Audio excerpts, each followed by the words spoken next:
आहना की परछाई पानी में ना देखकर आरव के तो समझो सिट्टी पिट्टी ही गुल हो जाती है। तो आहना पूछती है, क्या हुआ आरव, ये बार बार नीचे क्यों देख रहे हो? वो काम को मैं याद आ गया, सॉरी, मुझे एक ज़रूरी काम याद आ गया। इतना कहते ही आरव बिना पीछे मुड़े वहाँ से फ़ौरन रफू चक्कर हो जाता है। हैं, इसको क्या हो गया? मैंने ऐसा क्या बोल दिया इसको जो ये अचानक से भाग गया? और आहना से मिलने के बाद आरव सीधा भागते भागते अपने दोस्त के पास जाता है। क्या हुआ भाई, ऐसे भागकर बारिश में यहाँ पे कैसे आ गया? अरे भाई, वो मैं सड़क से गुजर रहा था तो रास्ते में बारिश तेज हो गई, वहीं से आहना भी निकल के जा रही थी, तो मैं रुक के उससे बात करने लग गया और इतने सड़क पे पानी इकट्ठा हो गया और मैंने जैसे ही पानी में देखा, भाई मुझे तो आहना की परछाई पानी में दिखी ही नहीं, बल्कि वो मेरे बगल में ही खड़ी थी। अरे भाई, तूने ध्यान ना दिया होगा, वैसे भी जमीन पे पड़े हुए पानी में किसकी परछाई दिखती है सही से? तू भी कैसे पागलों वाली बातें कर रहा है? अरे भाई, मेरा विश्वास कर, मैं पूरे अपने होश और हवास में ही हूँ। एक बार आहना को बीच ट्यूशन में से अचानक घर जाना पड़ जाता है। तभी आरव अपने दोस्त से बोलता है, अरे भाई देख रहा है, आज तो आहना अपना बैग यहीं भूल गई है। ये बहुत सही मौका है उसको उसका बैग वापस देने का। अरे तो भाई मौके का फ़ायदा उठा, जा आहना को उसका बैग वापस कर दे, इसी बहाने वो तेरे से इम्प्रेस तो हो जाएगी। और आरव उसका बैग उठाता है और आहना को वापस करने के लिए चल देता है। और रास्ते में आरव यह सोचता है कि आहना के बैग में ऐसा क्या है जिसकी वजह से ये इतना भारी है। और बीच रास्ते में रुककर उसका बैग खोल के देखने लग जाता है कि आखिर इसका बैग किस वजह से इतना भारी है। उसका बैग खोलते ही आरव उसमें से एक ऐसी चीज़ देखता है जिसे देखकर वो हक्का पक्का रह जाता है और डर के मारे उसका बैग वहीं फेंक के वहाँ से भाग जाता है। हेलो भाई। और भाई क्या हुआ, दे आया भाभी को उसका बैग? अरे क्या सामान दे के यार, मेरी तो सिट्टी बिट्टी गुल हो गई वहाँ रास्ते में, और तू पूछ रहा है कि उसको बैग देकर आया। अरे यार बस चलते चलते मुझे उसका बैग थोड़ा भारी लगा, तो मैंने सोचा कि एक बार खोल के देख लूँ कि उसके अंदर क्या रखा हुआ है। पर जब मैंने उसका बैग खोला यार, उसमें से तो मुझे कुछ और ही चीज़ मिली। क्यों भाई, ऐसा क्या मिला तुझे भाभी के बैग से?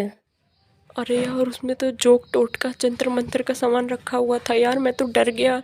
उसमें 2 साबुत नारियल कपूर और थोड़े से औरत के बाल, पता नहीं क्या क्या चीज़ें थी। अरे नहीं नहीं भाई, उसने तेरे साथ मजाक करा होगा। अरे नहीं यार, ये कैसा मजाक हो सकता है? यहाँ मेरे रोंगटे खड़े हो रहे हैं, वो मुझसे क्यों ऐसा मजाक करेगी? और उसी दिन जब आरव सोने जाता है तो वो एक सपना देखता है। सपने में आहना एक बड़ा सा छुरा लेकर भागते हुए उसके पास आती है और उसके पेट पे वार करती है और वो गिर जाता है। और वो सपना देखते ही आरव की झट से नींद खुल जाती है और वो अपने बेड पे खड़ा होकर इधर उधर देखने लग जाता है। अरे भाई, क्या हो गया कल तेरे साथ? क्या देख लिया तूने भाभी के बैग में?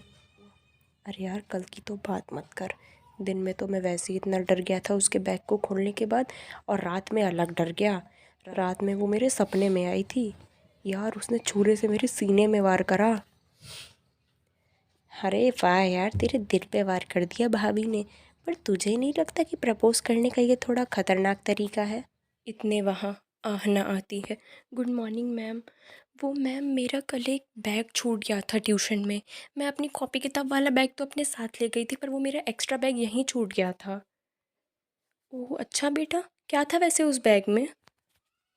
वो मैम, मैंने अपने स्कूल के फंक्शन के ड्रामा में पार्टिसिपेट किया है ना, तो उसमें उसी चीज़ का सामान था, जैसे कि जंतर मंतर और नारियल। मैं भूतनी का रोल कर रही हूँ ना उसमें, बस वही सामान था। देख रहा है भाई, तू फालतू में डर रहा था। भाभी ने ड्रामा में पार्टिसिपेट किया है, बस उसी का सामान था उस बैग में। और तू, तेरी तो सिट्टी पिट्टी गुल हो गई, तुझे तो सपने आने लग गए। अरे हाँ भाई, ये सुन के तो मेरी भी जान में जान आई कि मेरी पसंद गलत हो ही नहीं सकती। पर सच्चाई तो कुछ और ही थी।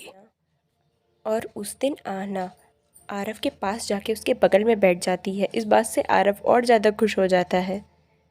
अरे वाह भाई, तेरी तो मौज हो गई, आज तो भाभी खुद तेरे पास आकर बैठी हैं। अबे चुप रहे यार, सुन लेगी अभी। चुप हो जा, बाद में बात करते हैं इस बारे में। आरव ट्यूशन से घर लौट ही रहा होता है, तभी उसके फ़ोन पे उसकी मम्मी का कॉल आता है। हाँ जी मम्मी, कैसे कॉल करा? बेटा मैं ये कहना चाहती हूँ तेरे से कि अभी अभी तेरे दादाजी की कॉल आई थी। वो कह रहे थे कि तेरे ऊपर किसी भूत का साया चल रहा है बेटा, तो थोड़ा बच के रहना आज। अभी तो है कहाँ पे? अरे मम्मी क्या आप भी, मैं ये सब बातें थोड़ी नहीं मानता यार। हम आज के जनरेशन के, ये सब हमको नहीं मानना चाहिए। अरे बेटा वो बहुत बड़े अंतर्यामी हैं, उनकी कही हुई बात आज तक गलत हुई ही नहीं है। वैसे तो अभी है कहाँ पे? बस मम्मी मैं ट्यूशन से घर ही आ रहा हूँ, अभी रास्ते में हूँ। अच्छा ठीक है बेटा, तो थोड़ा संभल कर रहना। जी मम्मी मैं आता हूँ।